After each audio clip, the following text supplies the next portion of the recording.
Your girl has had wedding fever for approximately 7 years, so today I'm relieving some of that sickness by designing weird wedding gowns. Numero uno, the Moth Dress. So I was scrolling on Pinterest and I saw this guy, this true beauty, and instead of acting like a normal human being and being like, oh, cool moth, and moving on, I went, wow, that's true bride energy. So I took inspiration for the Moth Dress. First off, I wanted the dress to be rather simplistic with an exceedingly high slit, but the top is covered up by this button-up. I don't know what to call this. It's not really a bolero, it's more like a sleeveless button-up collar with an attached cape. Honestly, it's just a cape holder. Now, the cape is the true marvel of this gown design because I doubt anyone wants to cosplay a moth for their wedding, but man, this would be the cutest cape for a bride. For a moth bride, at least. But it'd be a little bit fuzzy, and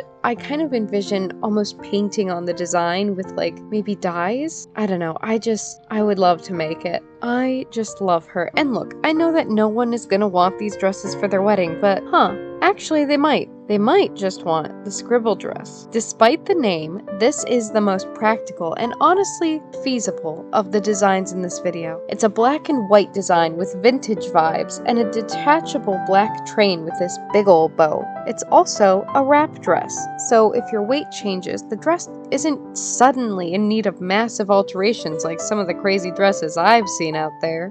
The reason I call this one the Scribble design is because of the hem. So my idea is that the partner, be it husband, wife, otherwise, they would think through their story as a couple and then sketch out the important moments. Then those sketches, or scribbles, would be simplified and embroidered on the hem in a repeating pattern. Honestly, you could do it on the hem of the suit lapels or another gown in a wedding to make it a matching set too. Or you could have your bride sketch out her version and have that be on her partner's outfit. Honestly, I'm just so attached to this idea. I think it's adorable. And if you like it, steal the idea. Go for it. Just make sure to tag me in pictures because that's so cute and I need to see it if it ever becomes real.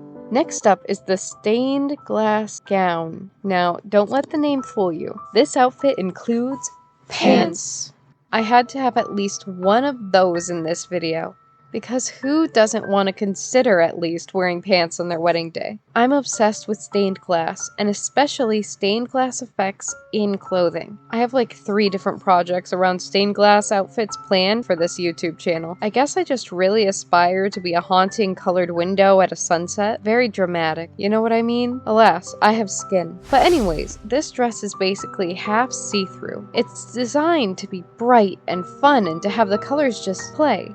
It makes me really want to make it, but I do gotta be honest. I don't know if I have the skills to make this, but hey, when has that ever stopped me? Alright, the temptation's too much. I gotta look at something else. Luckily, something else is here. The Rose Goddess Gown. This dress began her life as the first iteration of the stained glass gown. But the headpiece I drew just didn't feel like it would fit with the vibe of the last dress. I didn't want to erase it, so I was just sitting there stumped when it hit me. Roses. Everywhere. A gown made of roses. So this whole dress took forever. Just drawing those roses. But man, the whole dress would basically be made out of different colored fake roses that would then gradient down into this giant gown that has a practicality score of 2. Genuinely, this would be a challenge to make or wear because where would a zipper go? How do you put it on? And as someone wearing it, can you imagine trying to sit down? Tell me, how would you do it? You can't. Look, this dress is insane. But hey, I guess we're all mad here. Which brings me to the Alice look. She was a last-minute ad specifically on the whim that I said the words, "We're all mad here," about 15 seconds back. And that just summoned the design from the recesses of my mind. I really wanted to aim for that Victorian look. Not necessarily time period accurate, but more like an old house that's been remodeled. I think my favorite part of this dress, other than the asymmetrical hem on the underskirt, is actually the gradients and the patterns. I just really had so much fun with the subtle blends of color combined with the bold tile pattern. She may be closer to a convention than walking down the aisle, but that's fine by me. We're up to number 6 with the Moon Armor set. Here's the thing, I love the giant subsection of girls in armor. and my Pinterest boards can attest to it. I just think it's neat. And if you're gonna drop absurd amount of cash on one dress for a single day, why not make it something crazy fun, such as Armor, with pretty designs and moon motifs. I also took the time to give her a pretty crown and a necklace inspired by the film Anastasia, though I think there's a similar one in the Princess Diaries films. I really envision the jewelry and armor on this piece matching, and so I decided to aim for silver. After all, armor is often gray or silver toned, and that kind of ties back into the moon. I also decided to give her fluffy sleeves and layered skirts because, well, I like it. I really enjoy layered skirts in my art and designs. Don't ask me why, I can't answer you. What I can tell you is that this last one might be my absolute favorite. Might.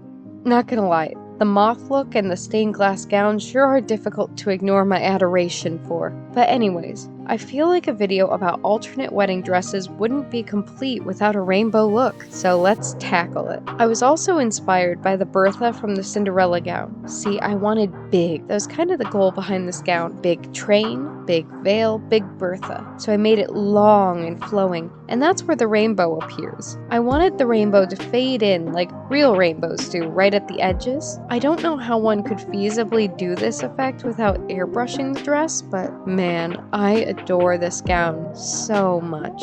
I just think it's so magical and bold, and frankly, if you're going to wear a gown that you want to stand out in, it should be on your wedding day. But there we have it, 7 wedding gown designs. Which one do you like best? Because there is a distinct possibility that 1 or 2 of these could become real sewing projects at some point. Who knows? It'd certainly be fun. That said, I have to go pet my cat. Have a good one, friends.